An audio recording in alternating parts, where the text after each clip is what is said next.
एक सवाल है जो शायद हर प्राइमरी स्कूल टीचर के मन में आता होगा।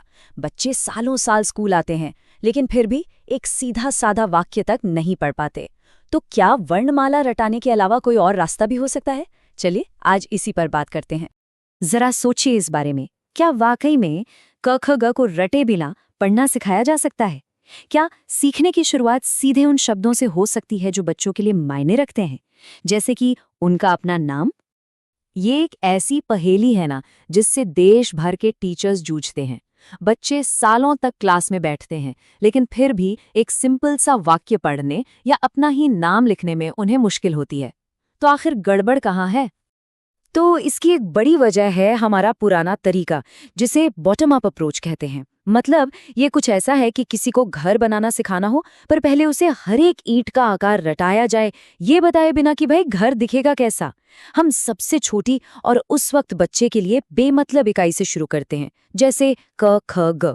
ये प्रोसेस लंबा है, बोरिंग है और बच्चों की अपनी दुनिया से एकदम कटा हुआ है। और नतीजा, बच्चे शायद अक्षर तो पहचान लेते हैं, पर जो पढ़ रहे हैं उसका मतलब ही नहीं समझ पाते। लेकिन मध्य प्रदेश के एक छोटे से गांव में आधारशिला शिक्षण केंद्र ने एक बिल्कुल ही अलग रास्ता अपनाया। अमित और जयश्री ने आदिवासी बच्चों के लिए ये स्कूल शुरू किया। और जानते हैं उन्होंने क्या किया? उन्होंने पढ़ाई को बच्चों की अपनी बोली, बारीली भाषा और उनकी संस्कृति से जोड़ दिया। और देखते ही देखते स्कूल स्कूल नहीं, बच्चों का अपना घर बन गया। और फिर वहां जो हुआ वो सच में किसी जादू जैसा था। पहले ही दिन बिना क ख ग सिखाए बच्चों की कॉपी में बस उनका नाम लिखकर दे दिया और कहा, चलो इसकी नकल करो। कमाल की बात ये थी कि जो बच्चे सालों से अपना नाम नहीं लिख पाए थे, उन्होंने सिर्फ 1 घंटे में ये कर दिखाया। दूसरे दिन उन्होंने अपने ही नाम में छिपी आवाजों को पहचाना, जैसे मजली नाम में म, ज और ली की आवाज। तीसरे दिन तक तो पढ़ना लिखना एक मजेदार खेल बन गया था।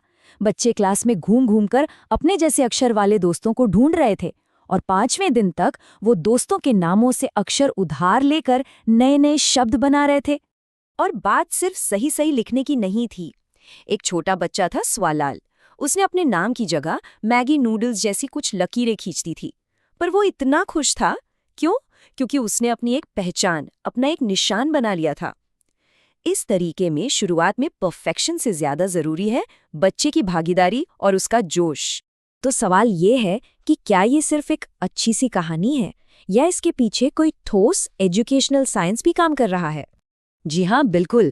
इसके पीछे एक मजबूत सिद्धांत है जिसे कहते हैं सार्थक पठन। और इसका मूल मंत्र बहुत सीधा और पावरफुल है। तकनीक से पहले अर्थ, मतलब मैकेनिक्स से पहले मीनिंग।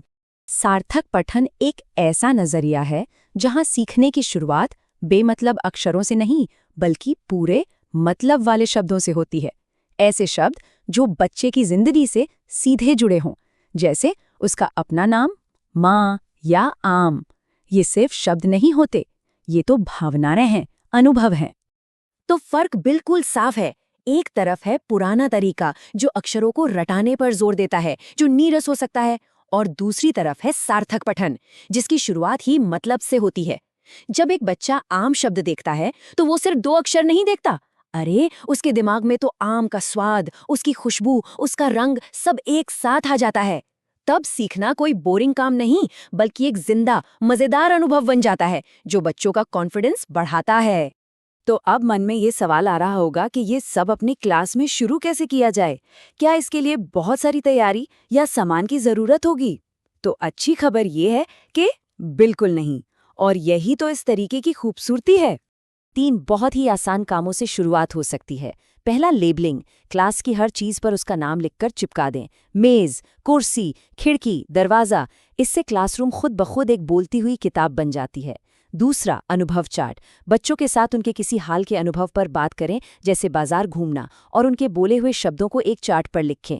अब झूला सिर्फ एक शब्द नहीं, बल्कि एक खुशी की याद है। और तीसरा, पिक्चर वर्ड कार्ड्स का इस्तेमाल करें। ये कोई टेस्ट नहीं है, ये एक मजेदार खेल है जिससे सीखने का डर खत्म हो जाता है।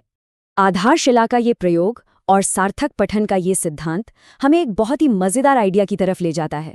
और वो आइडिया है एक जादुई खिड़की का। क्योंकि एक बच्चे के लिए एक मतलब से भरा हुआ शब्द सिर्फ कागज पर बनी काली लकीरें नहीं होता। नहीं, वो उससे कहीं कहीं ज्यादा होता है। एक सार्थक शब्द बच्चे के लिए वो जादुई खिड़की है जो उसे अक्षरों की काली लकीरों के पार छिपी हुई मतलब की दुनिया से जोड़ देती है। और एक टीचर का काम बच्चों के लिए बस इन्हीं जादुई खिड़कियों को एक एक करके खोलते जाना है। तो इसी सोच के साथ हम एक सवाल छोड़ जाते हैं। अपनी क्लास में अपने किसी स्टूडेंट के लिए वो पहला सार्थक शब्द क्या हो सकता है? वो कौन सी पहली जादुई खिड़की होगी जिसे खोला जाएगा?